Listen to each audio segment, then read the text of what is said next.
Este programa é livre para todos os públicos.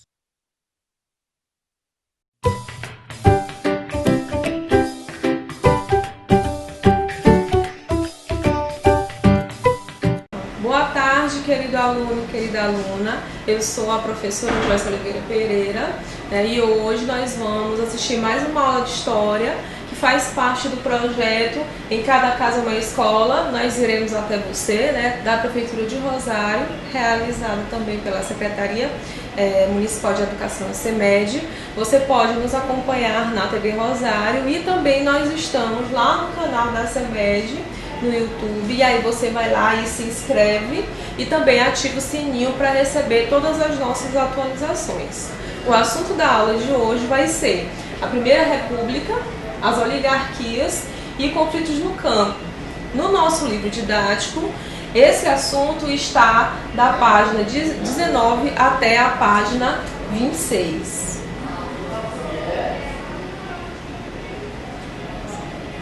E aí, além da aula aqui que a gente está assistindo, nós também podemos acompanhar pelo livro didático, Cada aluno tem o seu livro didático e ele foi feito e escolhido especialmente para você. Começando aqui a nossa aula, primeiro nós vamos falar sobre o poder das oligarquias na Primeira República. Mas, professora, o que é que significa oligarquia? Está bem aqui no começo. Oligarquia significa governo de poucos. Nesse sentido, o que eu quero dizer é que poucas pessoas que conseguiam estar no poder durante esse momento na Primeira República. E que oligarquias eram essas, professora? Principalmente as oligarquias de São Paulo, de Minas Gerais e a oligarquia do Rio Grande do Sul. Nesse caso aqui que eu coloquei no nosso slide é a oligarquia gaúcha. Essas três ocupavam os cargos mais importantes nesse contexto, que era a presidência da República e também os cargos de ministro da Fazenda. A gente conhece esse domínio muito específico de Minas Gerais e de São Paulo como política do café com leite.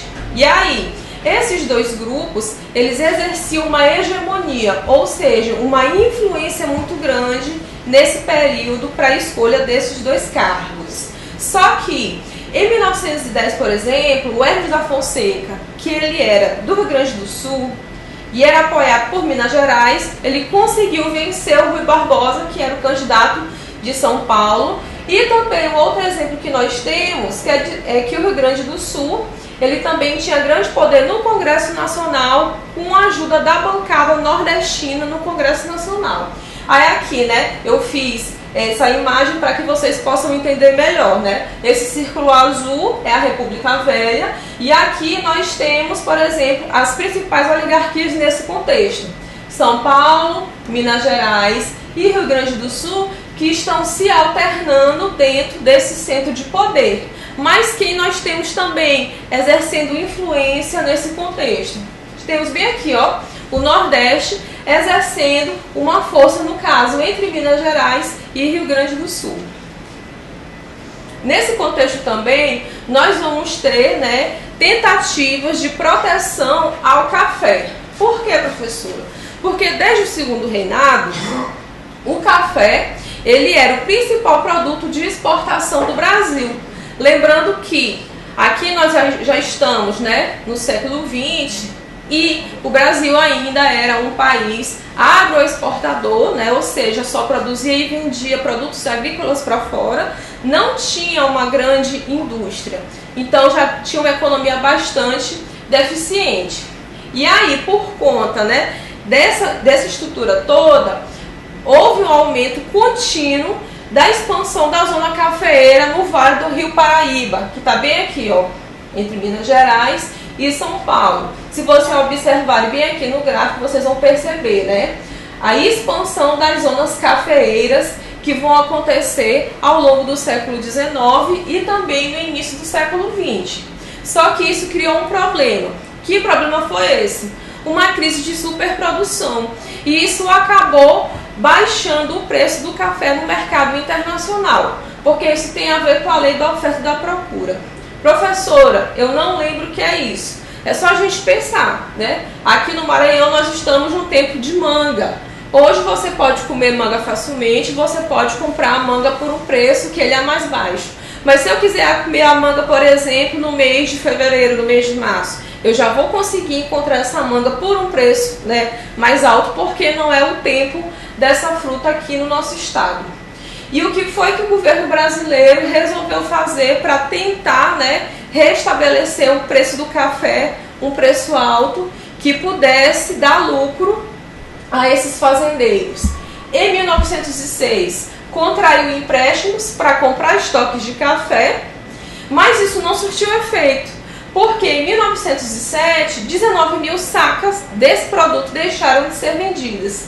E houve uma insistência do próprio governo federal, né, em não elaborar políticas de, por exemplo, dizer para os fazendeiros: produzam menos café, né, que isso vai ajudar a aumentar o preço. Pelo contrário, né, ocasionou uma proteção a esses cafeicultores, e lá nos anos 30, que nós vamos ver isso, vocês vão perceber que isso vai causar uma grande crise de superprodução. E aí, né, aqui nós vamos passar para o segundo momento da nossa aula, onde nós vamos falar sobre os conflitos na Primeira República. Lembrando que a mudança do regime da monarquia para a república, ela não aconteceu com a presença da população, né? Os militares, junto com os fazendeiros, cafeicultores, que estavam descontentes com o fim da escravidão, eles levaram a república a cabo e expulsaram a família real do Brasil. No início do século XX, o Brasil possuía cerca de 65% da sua população de analfabetos, o que significava um grande abismo social, né, para os sujeitos. A concentração de terras, ela limitava o acesso de pessoas, por exemplo, os libertos, que nós estamos falando aqui, sobre a segunda geração de pessoas que não nasceram sobre a égide da escravidão, né, as pessoas livres, os camponeses, os imigrantes e os indígenas, de trabalharem nessas terras. A abolição da escravidão, ela não trouxe uma discussão sobre direitos trabalhistas, sobre um salário mínimo, por exemplo, sobre jornada de trabalho.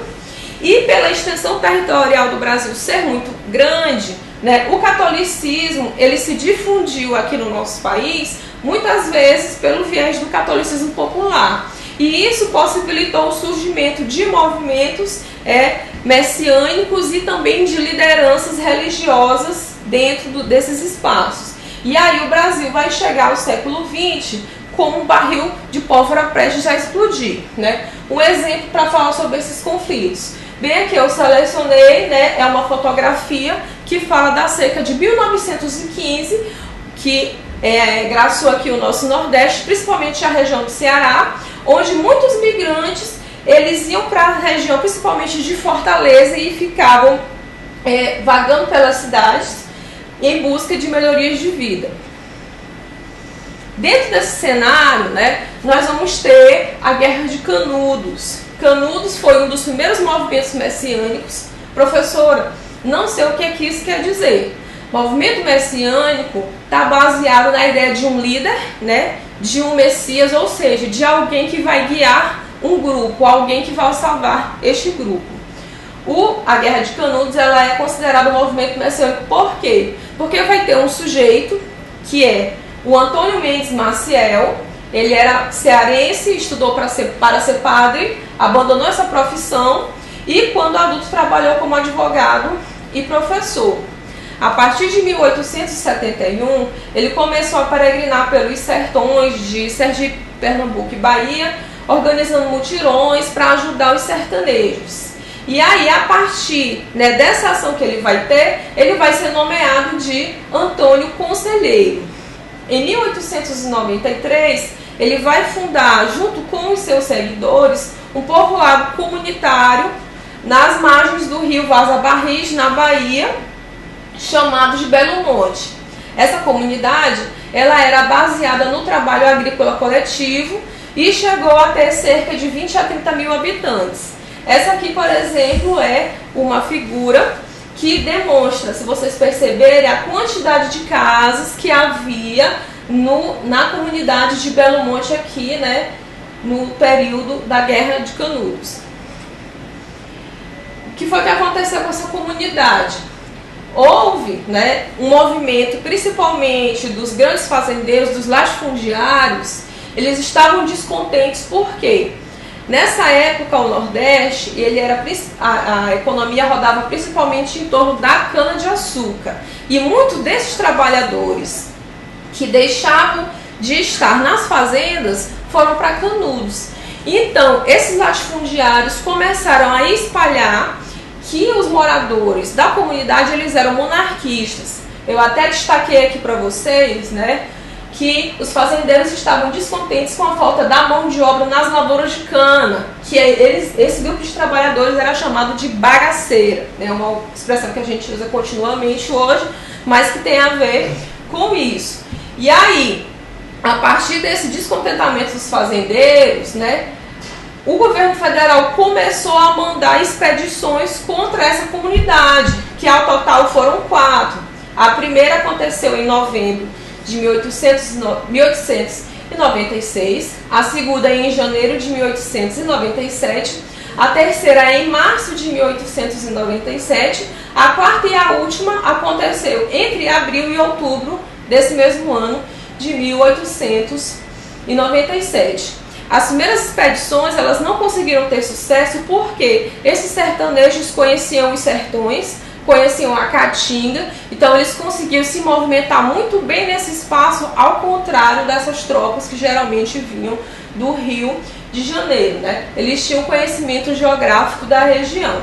Aí aqui eu destaquei para vocês uma charge que demonstra, da Revista Ilustrada, até tomando ares de dizer a República, alto lá, daqui não passará. Esse aqui é o Antônio Conselheiro, junto com as pessoas que o seguem, e essa mulher aqui vai ser a representação da República Brasileira. Lembrando que ela sempre está com esse barrete frígio, que é um tipo de chapéu.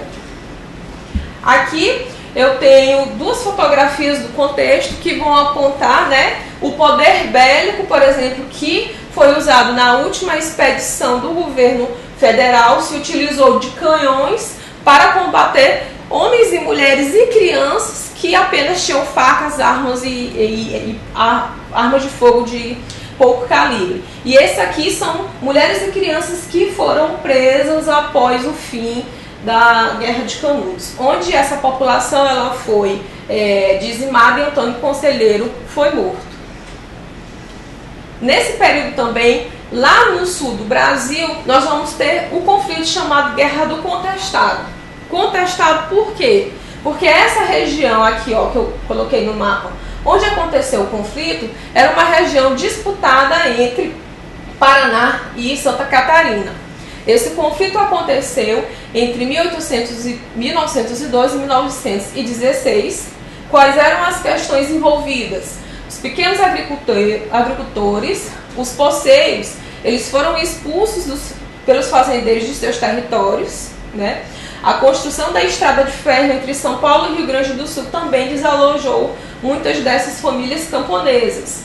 Nesse momento vão surgir movimentos messiânicos. Nós já falamos disso em Canudos e falamos aqui novamente. Surgiu um líder religioso, no caso aqui o José Maria. Ele pregava que o fim do mundo estava próximo e que só quem fosse do seu grupo seria salvo. Aqui na fotografia eu tenho o José Maria, né?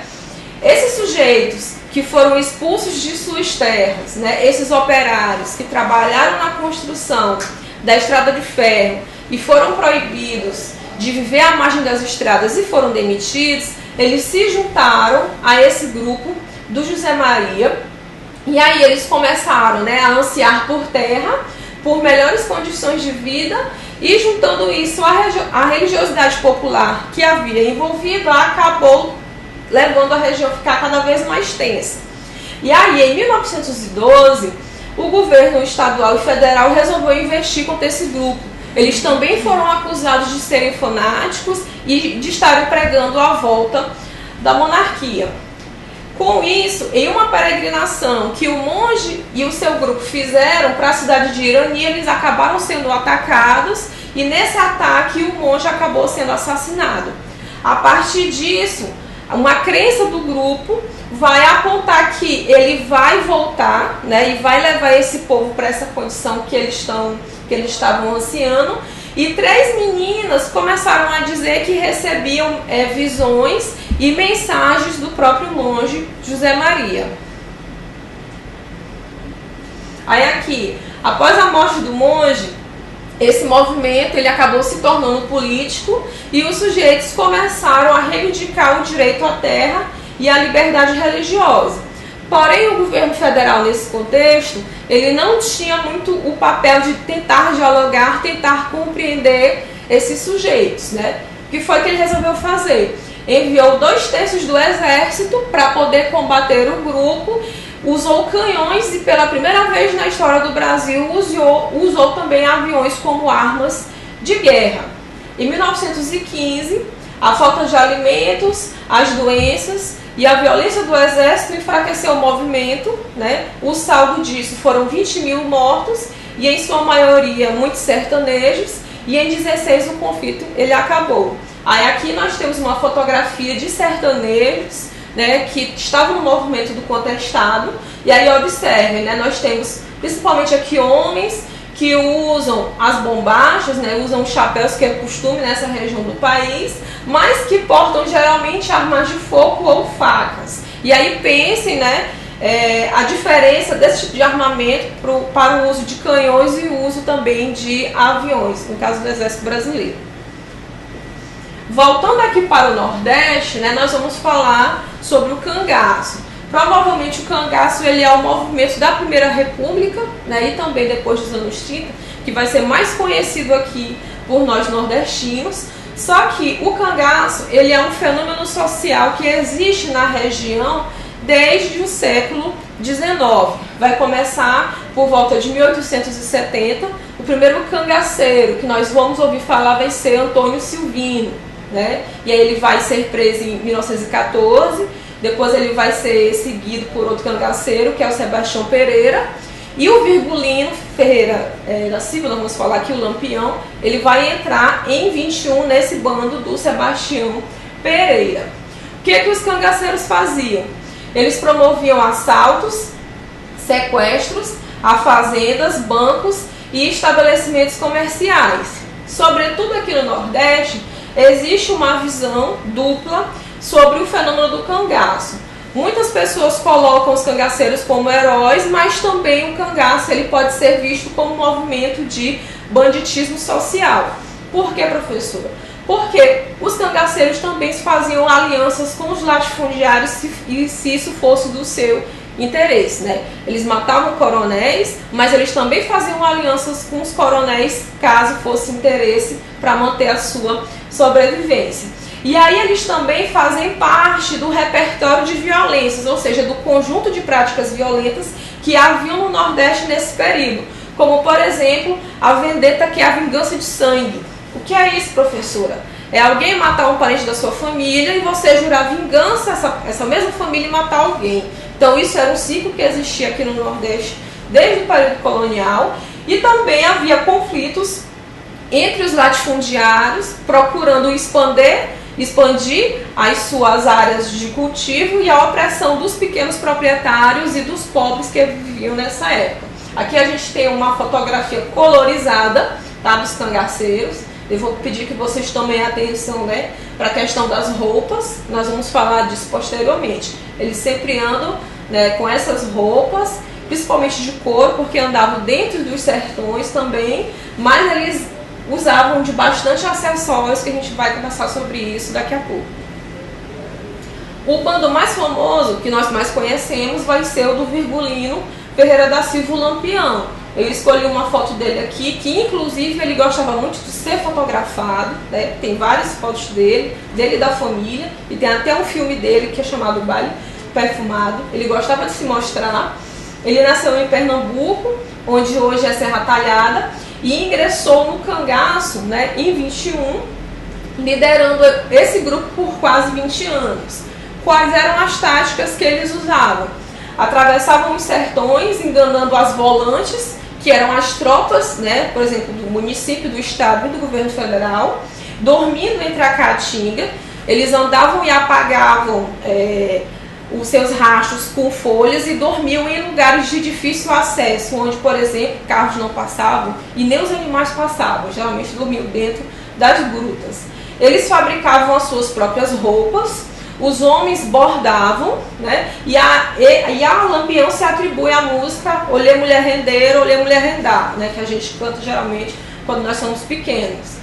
Essa música era a música que os cangaceiros entoavam quando eles iam promover assalto em algumas das cidades pelos sertões. Lampião teria feito essa música para sua avó, né? Os cangaceiros, eles também eram vaidosos, usavam muitos anéis, colares e perfumes.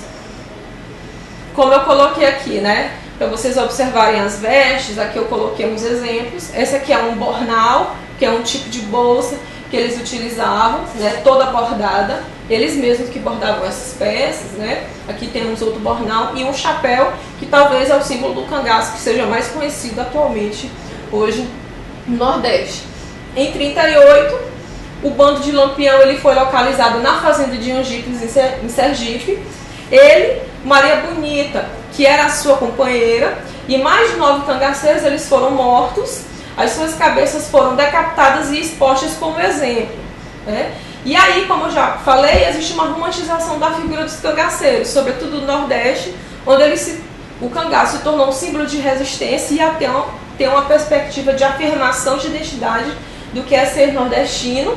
Mas esses grupos, eles mantinham esse conjunto de violências porque eles matavam seus oponentes com requintes de crueldade, eles esfolavam pessoas vivas, ou seja, retiravam a pele das pessoas vivas, eles estupravam, violentavam mulheres também, e eles ferravam o rosto delas quando consideravam que elas tinham atos imorais, por exemplo, ter o cabelo curto ou usar vestidos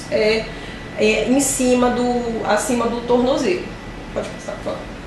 Aí aqui, por exemplo, a gente tem uma fotografia de uma mulher, né, que foi ferroada, né, a fogo pelo João Baiano, que era um dos sujeitos que fazia parte do bando de Lampião. Nesse caso aqui, por quê? Porque ela usava cabelos curtos. E isso é uma marca que ficou a vida toda no rosto, né, dessa mulher, que aqui no caso já é uma senhora. E aí chegamos ao fim da nossa aula, né? Chegamos aqui ao fim da nossa aula. Eu espero vocês na próxima semana. Qualquer coisa, entre em contato, né? Falem com os professores de história da escola de vocês e até mais.